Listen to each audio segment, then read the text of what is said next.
جب جبرائیل علیہ السلام لوط علیہ السلام کے یہاں مہمان بن کر ٹھہرے اور قوم لوط نے ان کے گھر کا گھیراؤ کر لیا تو حضرت جبرائیل نے ان لوگوں کے منہ پر اپنا پر یوں مارا کہ وہ سارے لوگ اندھے ہو گئے۔ اس کے بعد قوم لوط کے علاقے کو اپنے پروں پر اٹھا لیا جو 5 شہر پر محیط تھا اور انہیں زمین پر پٹک دیا۔ جب زکریا علیہ السلام نے اللہ سے اولاد کی دعا مانگی تو جبرائیل علیہ السلام ایک خوبصورت جوان کی شکل میں ان کے پاس آئے اور انہیں ایک نیک و صالح اولاد کی خوشرنجی دی۔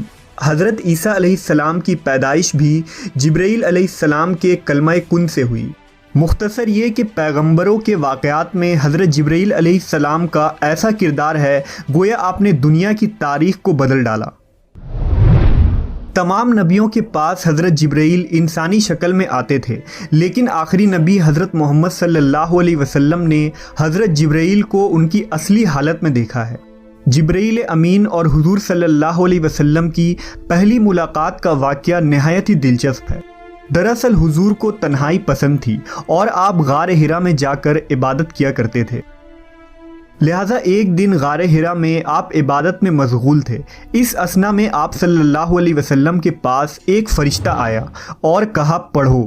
آپ نے کہا میں پڑھ نہیں سکتا۔ فرشتے نے آپ کو سختی سے دبا دیا، پھر چھوڑ دیا اور کہا پڑھو۔ حضور نے کہا میں نہیں پڑھ سکتا۔ فرشتے نے دوسری مرتبہ دبایا، پھر چھوڑ دیا اور کہا پڑھو۔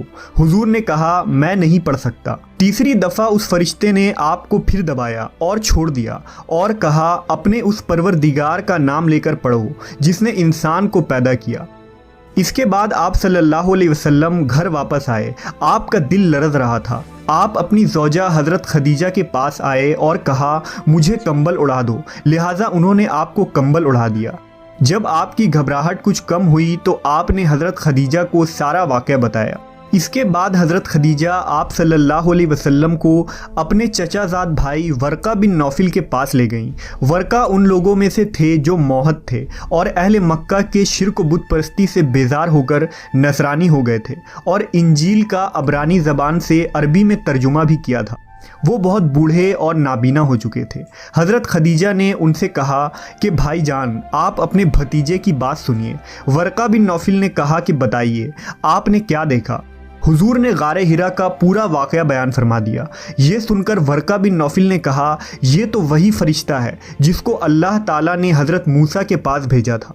پھر ورقہ بن نوفل کہنے لگے کہ کاش میں آپ کے اعلان نبوت کے زمانے میں تندرست و جوان ہوتا، کاش میں اس وقت تک زندہ رہتا جب آپ کی قوم آپ کو مکہ سے باہر نکالے گی۔ یہ سن کر حضور نے فرمایا کہ کیا مکہ والے مجھے مکہ سے نکال دیں گے؟ تو ورقہ نے کہا جی ہاں، جو شخص بھی آپ کی طرح نبوت لے کر آیا لوگ اس کے ساتھ دشمنی پر کمر بستہ ہو گئے۔ وہ فرشتہ حضرت جبرائیل علیہ السلام تھے جو ہمیشہ نبی صلی اللہ علیہ وسلم کے حامی و مددگار بنے۔ نبی کی ہجرت ہو، جنگ بدر ہو، معراج کا سفر ہو یا کوئی اور موقع، ہر مقام پر جبرائیل امین نے نبی صلی اللہ علیہ وسلم کا ساتھ دیا۔ جبرائیل علیہ السلام اکثر ایک خوبصورت نوجوان دہیہ قلبی کی شکل میں آپ کے پاس آتے تھے اور اللہ کا پیغام سناتے تھے۔ ایک مرتبہ نبی صلی اللہ علیہ وسلم نے حضرت جبرائیل سے فرمایا کہ میں چاہتا ہوں کہ تمہاری اصل صورت میں تمہیں دیکھوں۔ انہوں نے عرض کی آپ بقیع غرقد میں فلاں تاریخ کو مجھ سے ملاقات کریں، لہٰذا آپ اس دن وہاں تشریف لے گئے تو حضرت جبرائیل نے اپنے پروں سے ایک پر پھیلا دیا جس سے آسمان کا افق بھر گیا، یہاں تک کہ آسمان کی کوئی چیز بھی نظر نہ آتی تھی۔ ایک روایت کے مطابق ایک مرتبہ رسول اللہ صلی اللہ علیہ وسلم نے حضرت جبرائیل سے پوچھا اے جبرائیل ذرا یہ تو بتائیے کہ آپ کی عمر کتنی ہے؟ حضرت جبرائیل نے آپ کو جواب دیا یا رسول اللہ مجھے اپنی عمر کا صحیح علم تو نہیں ہے، لیکن اتنا یاد ہے کہ ساری کائنات کے پیدا ہونے سے پہلے اللہ کے حجابات میں سے چوتھے پردے میں ایک ستارہ چمکا کرتا تھا اور وہ ستارہ 70,000 سال کے بعد ایک مرتبہ چمکتا تھا، اور میں نے اپنی زندگی میں وہ ستارہ 72,000 مرتبہ دیکھا ہے۔ اس پر حضور صلی اللہ علیہ وسلم نے جبرائیل سے کہا اے جبرائیل مجھے اپنے رب کی عزت کی قسم وہ ستارہ میں ہی ہوں۔ اس روایت کو علی بن برہان حلبی نے اپنی کتاب سیرت حلبیہ میں نقل کیا ہے، لیکن اس کی کوئی سند نہیں ملتی، لہذا اکثر علماء اس روایت کو موضوع قرار دیتے ہیں۔ اللہ نے جبرائیل امین کو بے مثال خصوصیات اور بے انتہا طاقت و قوت سے نوازا ہے، لیکن اس کے بھی کچھ حدود ہیں۔ لہٰذا معراج کی رات جب نبی صلی اللہ علیہ وسلم سدرۃ المنتہا پر پہنچے تو حضرت جبرائیل وہیں رک گئے اور عرض کی کہ یا رسول اللہ، میں یہاں سے آگے نہیں جا سکتا، اگر میں ایک انگلی کے برابر بھی آگے بڑھوں تو جل کر خاکستر ہو جاؤں گا۔ انجیل و توریت میں حضرت جبرائیل کو گبریل کے نام سے ذکر کیا گیا ہے۔ کتاب دانیال اور لوکا میں حضرت جبرائیل کے متعلق تفصیلی ذکر موجود ہے۔ مشہور فلسفی ابن سینا نے حضرت جبرائیل کے ذات کے متعلق اپنی تحریر میں ایک لمبی بحث کی ہے اور یہ ثابت کرنے کی کوشش کی ہے کہ حضرت جبرائیل دیگر فرشتوں کی طرح نہیں، بلکہ انہیں روح کے ساتھ عقل بھی عطا کی گئی ہے جس کی کیفیت ماورا ہے۔ جبرائیل امین کے اندر وہ صلاحیتیں ہیں جو ایک عام فرشتے کے اندر موجود نہیں ہوتی۔